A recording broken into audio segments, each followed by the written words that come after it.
Assalamualaikum warahmatullahi wabarakatuh. Saya Cureni Awana, JIP Angkatan 9 akan memaparkan tentang pembelajaran sosial emosional pada mulai dari diri modul 2.2.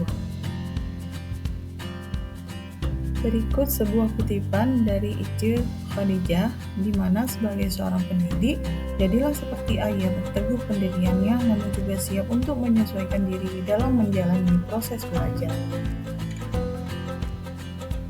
Berikut adalah pertanyaan pemantik dari refleksi kompetensi sosial dan emosional, di mana pada refleksi kompetensi sosial dan emosional selama menjadi pendidik, Anda tentu pernah mengalami sebuah peristiwa yang dirasakan sebagai sebuah kesulitan, kekecewaan, kemunduran, atau kemalangan yang akhirnya membantu Anda bertumbuh menjadi pribadi yang lebih baik dari sebelumnya.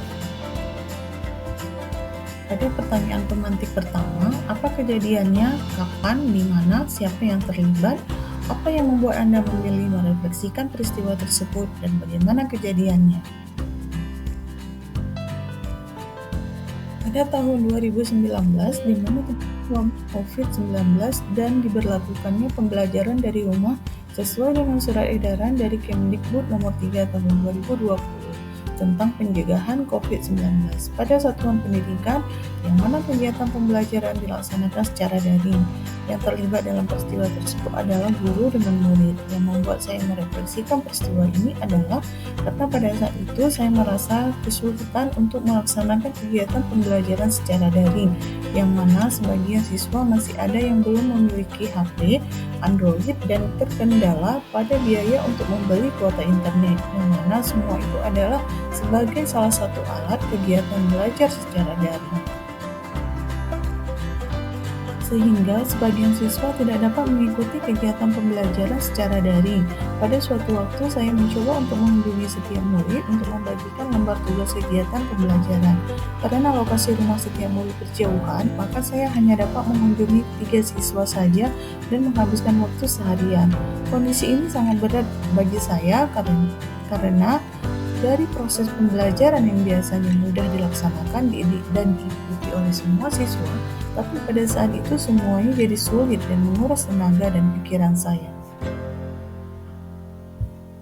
Pertanyaan pemantik kedua, bagaimana Anda menghadapi krisis tersebut atau coping? Bagaimana Anda dapat bangkit kembali atau recovery dan bertumbuh atau grow dari krisis tersebut? Setelah saya mencoba untuk mengunjungi murid yang tidak bisa belajar secara daring, ternyata membutuhkan waktu lama dan menguras tenaga. Akhirnya saya mencoba mendiskusikan hal tersebut kepada kepala sekolah dan rekan guru lainnya untuk memberikan solusi dari apa yang saya alami. Setelah saya berdiskusi dengan kepala sekolah dan rekan guru, akhirnya saya mendata kembali siswa yang mempunyai HP Android dan saya tidak mempunyai HP dan terkendala dengan biaya kuota internet tersebut. Lalu saya membuat kelompok belajar dengan para peserta didik yang jarak rumahnya berdekatan sehingga dibentuk kelompok sesuai dengan jarak yang paling dekat. Karena dengan cara inilah kendala pembelajaran yang tidak memiliki HP dan sulit biaya untuk membeli kuota internet dapat teratasi. Jika mereka berkelompok bisa saling sharing dana untuk membeli kuota internet sehingga peserta didik tidak terlalu terbebani. Pertanyaan pemantik ketiga, gambarkan diri Anda setelah melewati krisis tersebut. Apa hal terpenting yang telah Anda pelajari dari krisis tersebut? Bagaimana dampak pengelolaan krisis tersebut terhadap diri Anda dalam menjalankan peran sebagai pendidik? Hal terpenting yang saya pelajari dari kejadian tersebut adalah setiap guru harus terus bisa berinovasi dalam berbagai cara agar dapat melaksanakan kegiatan pembelajaran yang optimal sesuai dengan kondisi dan perubahan zaman. Dampak dari pengelolaan kejadian tersebut adalah dari setiap kesulitan yang saya alami akan ada suatu jalan yang dapat saya temukan, asalkan saya mau terus berusaha untuk mencari solusi terbaik dari pimpinan rekan kerja maupun dari sumber lainnya agar terlaksananya pembelajaran bagi peserta didik.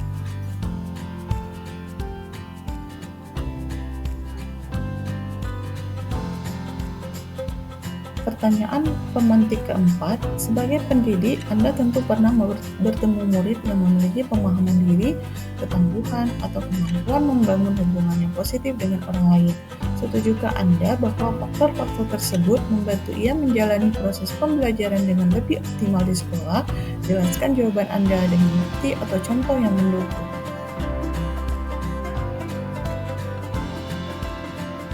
Saya setuju dengan hal itu karena pada saat proses pembelajaran di sekolah, siswa yang memiliki pemahaman diri, ketangguhan, dan membangun hubungan positif dengan orang lain, yakni rekannya, maka faktor tersebut akan membawa atmosfer positif di lingkungan kelas sehingga siswa lain akan meniru dan mengikutinya.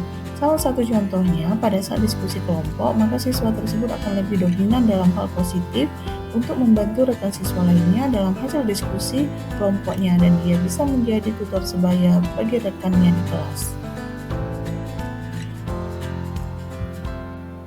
Pertanyaan pemantik kelima. Dari kedua refleksi di atas, apa yang dapat Bapak Ibu simpulkan tentang hubungan antara kompetensi sosial dan emosional dengan keberhasilan dalam pengelolaan krisis Anda dan pembelajaran murid Anda?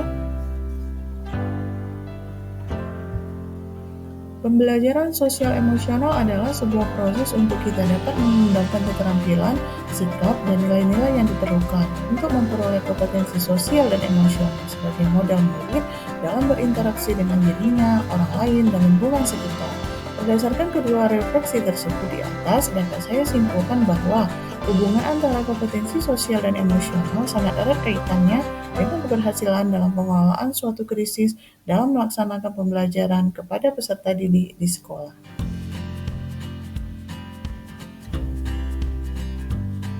Harapan dan ekspektasi. Pertanyaan pemantik ke-6, setelah menjawab pertanyaan-pertanyaan sebelumnya, apa yang Anda harapkan untuk pembelajaran selanjutnya? Silakan kemukakan harapan bagi diri sendiri. Harapan saya ke depannya sebagai seorang pendidik adalah di mana saya dapat menuntun murid-murid saya sesuai dengan kodratnya, agar tercapai kebahagiaan yang setinggi-tingginya.